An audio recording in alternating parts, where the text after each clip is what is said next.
Jaishankar target USA from Russia. Jaishankar sir गए हैं इस समय रसिया में, उन्होंने वहाँ से यूएसए को टारगेट किया है। आइए हम देखते हैं कि प्रशांत धवन सर क्या बता रहे हैं।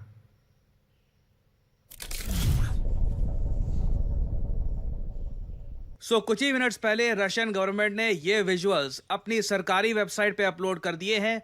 व्लादिमीर पुतिन एक बहुत ज़्यादा अच्छे मूड में मिल रहे हैं डॉक्टर एस जयशंकर से, भारत के विदेश मंत्री से। पीछे आप देखोगे सरगेई लावरोव आपको दिख जाएंगे और ऑफ कोर्स भारत के बाकी जो ऑफिशियल्स हैं ये भी यहाँ पे आपको दिख जाएंगे। और व्लादिमीर पुतिन के साथ जो मीटिंग हुई है डॉक्टर एस जयशंकर की, वहां पे ऑफ कोर्स बात की गई कि किस तरीके से अभी व्लादिमीर पुतिन जब भारत में आएंगे तो विजिट में क्या क्या बातें डिस्कस होंगी, किन किन चीज़ों को लेकर रशिया और इंडिया मिलकर काम कर सकते हैं। रशिया ऑब्वियसली ये चाहता है कि एक पेमेंट सिस्टम बन जाए इंडिया और रशिया के बीच में बिना रुके, जो स्विफ्ट पेमेंट सिस्टम से बिल्कुल अलग हो ना। ये बन पाएगा या नहीं बन पाएगा देखना होगा, क्योंकि ऑफ कोर्स इससे सैंक्शन का खतरा काफी हद तक बना रहता है। आप एक बात नोट करिए, रशिया में ना डॉक्टर एस जयशंकर से मीडिया ने पूछा कि डोनाल्ड ट्रंप और जो ये यूएस गवर्नमेंट बार बार भारत को टारगेट कर रहे हैं, ये सैंक्शंस तक की अब बात यहाँ पर की जा रही है, आप इसके बारे में क्या कहेंगे? तो यहाँ पे आप देख पाओगे ये है डॉक्टर एस जयशंकर का reply. I don't want to comment on a person, but let me comment on the subject. ना पहले तो उन्होंने कहा I don't want to comment on a person, कि एक आदमी क्या कह रहा है उसके बारे में मैं कुछ बोलना चाहता नहीं हूँ। ये आज के समय इमेज बन गई है डोनाल्ड ट्रंप की, क्योंकि इतने ज़्यादा अनस्टेबल अनप्रेडिक्टेबल हैं कि आज इन पर कोई कमेंट कर दी, कल की बड़ी बात नहीं है कि कल सुबह उठ के इंडिया के बारे में कोई अच्छी ट्वीट कर दी, फिर उसके बाद 10 खराब ट्वीट्स कर दी। तो ऑलमोस्ट ट्रंप के बारे में वो कह रहे हैं कि देखिए वो एक व्यक्ति के बारे में तो मैं कुछ बोल नहीं सकता, बाकी जो ओवरऑल पॉलिसी है यूएस गवर्नमेंट की उसके बारे में मैं टिप्पणी कर सकता हूं। We are not the biggest purchasers of Russian oil. That is China. We are not the biggest purchasers of Russian LNG. I'm not sure, but I think that is the European Union. We are not the country which has the biggest trade surge with Russia after 2022. I think there are some countries to the south. We are a country where actually the Americans said for the last few years that we should do everything to stabilize the world energy markets, including buying oil from Russia. Incidentally, we also buy oil from America, and that amount has been increased. So, quite honestly, we are very perplexed at the logic of the argument that you had. ना इन्होंने सिरा सिरा बोला मैं perplexed हूँ। Perplex का मतलब होता है कंफ्यूज्ड हूँ, मुझे समझ नहीं आ रहा कि अमेरिकन पॉलिसी यहाँ पर क्या है। हम वो देश है जिनको यूएसए ने खुद कहा था कि ऑयल प्राइसेस की स्टेबिलिटी के लिए आपको रशियन ऑयल परचेज करना चाहिए। अमेरिकन खुद हमारे पास आए थे आज से 2-3 साल पहले कि रशियन ऑयल परचेज करना स्टार्ट कर दो। हम कुछ हद तक थोड़ा बहुत अमेरिकन ऑयल भी परचेज करते हैं, अब धीरे धीरे ये भी इंक्रीज हो रहा है। इसका रीज़न मैंने आपको वैसे बताया है, इंटरनेशनल जो प्राइसेस हैं ऑयल के ये काफ़ी गिर रहे हैं, अमेरिकन ऑयल भी काफ़ी सस्ता हो रहा है। ये तब तक ही है जब तक ईरान की वॉर फिर से स्टार्ट नहीं हो जाती, then things will change rapidly. But since US का ऑयल भी सस्ता हो रहा है, इंटरनेशनल रेट के आसपास आ रहा है, हम यहाँ पे आज के समय यूएस से भी परचेज कर रहे हैं। बट ये लॉजिक लगा देना कि इंडिया फाइनेंस कर रहा है रशिया की वॉर, हमने ओपनली यहाँ पर बोला हमारे विदेश मंत्री ने कि इंडिया नंबर 1 बायर नहीं है रशियन ऑयल का, ना हम नंबर 1 बायर है एलएनजी के, लिक्विफाइड नेचुरल गैस, जो यूरोपियन यूनियन खरीदता है from Russia. They are the number 1 buyer still. तो क्यों भारत को टारगेट किया जा रहा है? I am confused, I am perplexed. मुझे पता नहीं कि भारत को क्यों ये बिना बात पे टारगेट कर रहे हैं। और जो बात जयशंकर साहब ने यहाँ पर बोली है ना, आप देखोगे डोनाल्ड ट्रंप की जो रिपब्लिकन पार्टी है उसी पार्टी के कई दिग्गज नेता आज के समय ट्रंप को कह रहे हैं कि डोनाल्ड ट्रंप एक बड़ा ब्लंडर कर रहे हैं इंडिया यूएस रिलेशंस को डिस्ट्रॉय करके। Get US India ties back on track, ये एक स्ट्रेटेजिक डिजास्टर किया जा रहा है डोनाल्ड ट्रंप द्वारा। जो भी आदमी अमेरिका में जियोपॉलिटिक्स समझता है, यूएन में काम कर चुका है, ही और she understands even the basics of foreign policy, वो यहाँ पर ओपनली कह रहे हैं कि इंडिया एक प्राइज्ड और डेमोक्रेटिक पार्टनर है। इंडिया यूएस की हेल्प कर रहा है चाइना की सप्लाई लाइन से अलग होने में, तो इंडिया के साथ रिलेशंस खराब करना इतना बड़ा ब्लंडर है कि यूएस इससे रिकवर नहीं कर पाएगा लॉन्ग टर्म में। इधर आप देख पाओगे ट्वीट बाय निकी हेली, ये यहाँ पर कह रही है India is essential in helping the US move it's supply chains from India. आगे ये भी ऐड करती है कि देखो डोनाल्ड ट्रंप चाहते हैं कि मैन्युफैक्चरिंग यूएस में लाई जाए, मगर India stands alone in its potential to manufacture China light scale for products they can't be quickly और इफेक्टिवली प्रोड्यूस्ड हियर। ऑब्वियसली देखो सब कुछ यूएस खुद मैन्युफैक्चर नहीं कर सकता। लार्ज स्केल मैन्युफैक्चरिंग के लिए India is still the best option USA has. और नीचे आप कमेंट सेक्शन देखोगे ना, मुझे ये देख के अच्छा लगता है कि अमेरिकन ही आज के समय इंडिया के साथ खड़े हैं। कई अमेरिकन, मैं आपको अभी बहुत सारी वीडियोज और दिखाऊंगा, इधर आप देख पाओगे।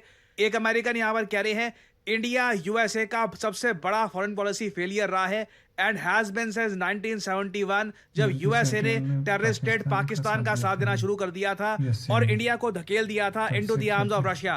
इंडिया यूएसए का नेचुरल एलाई है और एक बेस्ट फ्रेंड की तरह ट्रीट किया जाना चाहिए ना। नीचे आप देख पाओगे इस टाइप की इमेजेस लोग बना रहे हैं।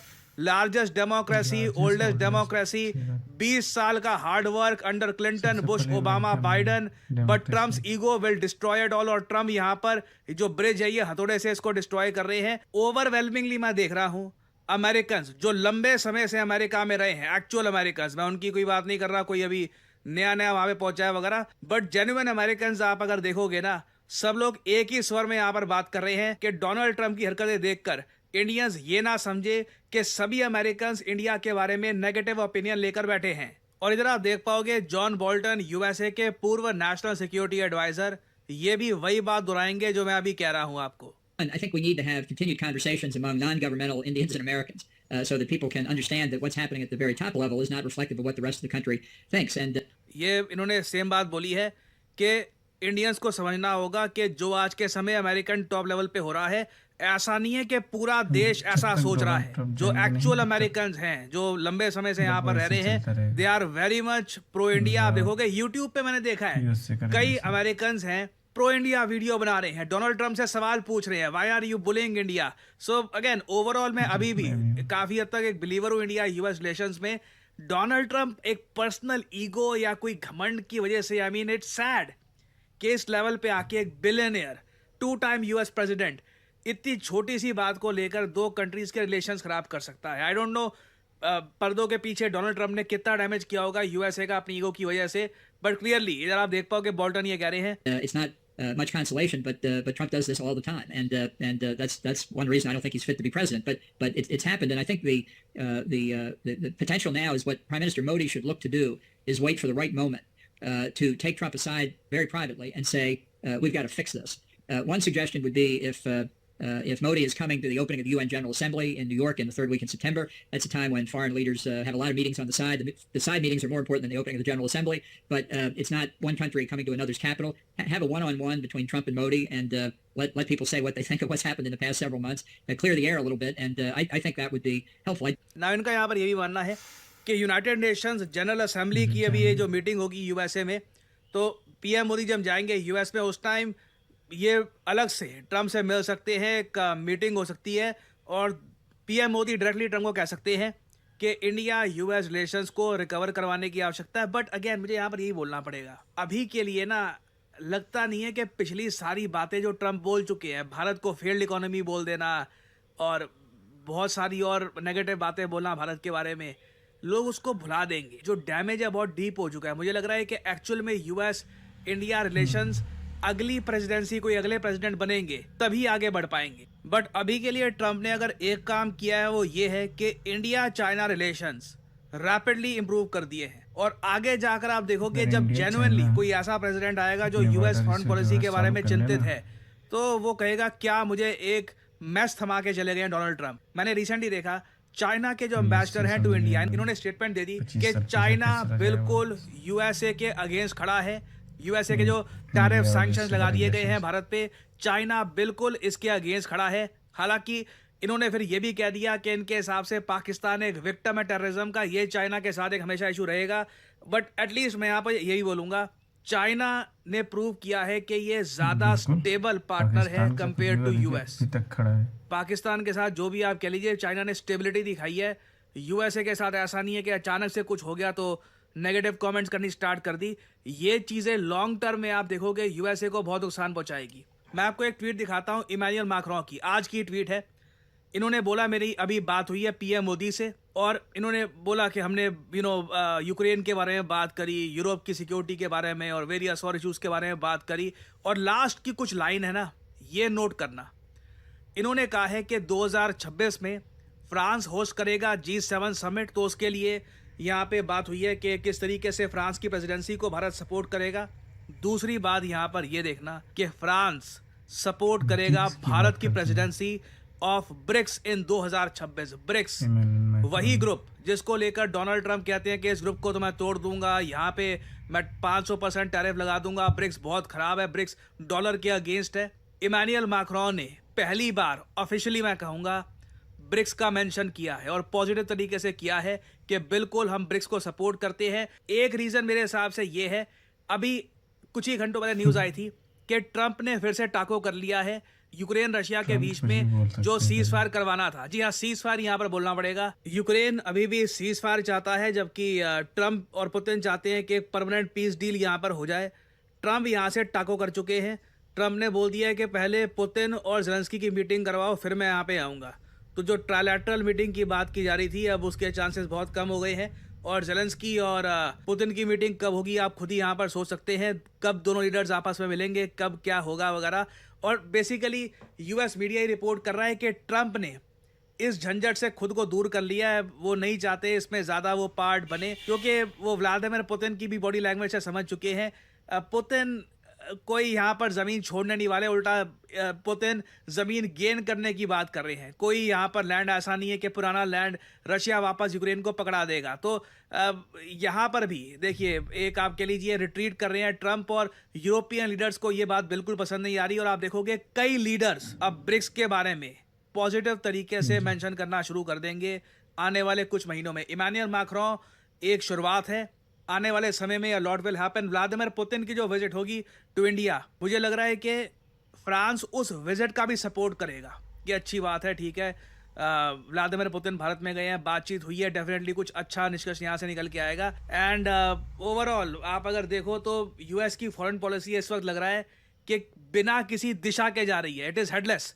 सब लोग यही बोल रहे हैं, जयशंकर साहब वाली लाइन कि वी आर परप्लेक्स, समझ नहीं आ रहा कि यूएस करना क्या चाहता है।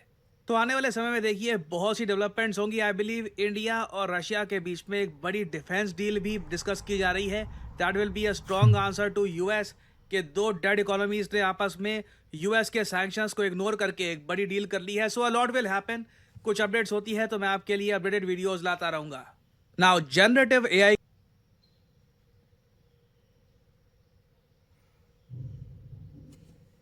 इस वीडियो में यही है कि जयशंकर साहब ने रसिया में जाके ये बोला है कि भाई हम लोग रसियन ऑयल मतलब बायर एक पहले नंबर पे नहीं है। यूरोपियन यूनियन भी काफ़ी बाय करता है, चाइना भी करता है, तो सब सैंक्शन और सब कुछ और ये सब हमारे ऊपर ही क्यों। ये एक तरह से ट्रम्प का जो विदेश नीति है इसमें फेलियर है, क्योंकि ट्रम्प का जो फर्स्ट वो था उसमें ट्रम्प इंडिया के प्रति बहुत सॉफ्ट थे। और हमको लगता है कि ये जब से कि ये मिशन सिंदूर हुआ, जो मोदी जी ने बोल दिया कि ट्रम्प ने नहीं फ़ोन किया था ऐसे, तो इसी को ये अपना ईगो पे ले लिए हैं, इसीलिए ये सब कर रहे हैं। देखते हैं क्या होता है, क्योंकि अब अमेरिकन भी देख रहे हैं कि इसमें हम लोग के ही वो है, क्योंकि इंडिया और अमेरिका और जो रिलेशन तो 25 साल में धीरे धीरे सुधर रहे थे, लेकिन अब जो है फिर वापस वहीं चले गए हैं। देखिए अब ये सब हमको लगता है कोई नेक्स्ट प्रेसिडेंट अगर आएगा तब कुछ हो सकता है, नहीं तो ट्रम्प का तो समझ में नहीं आता क्या कुछ कब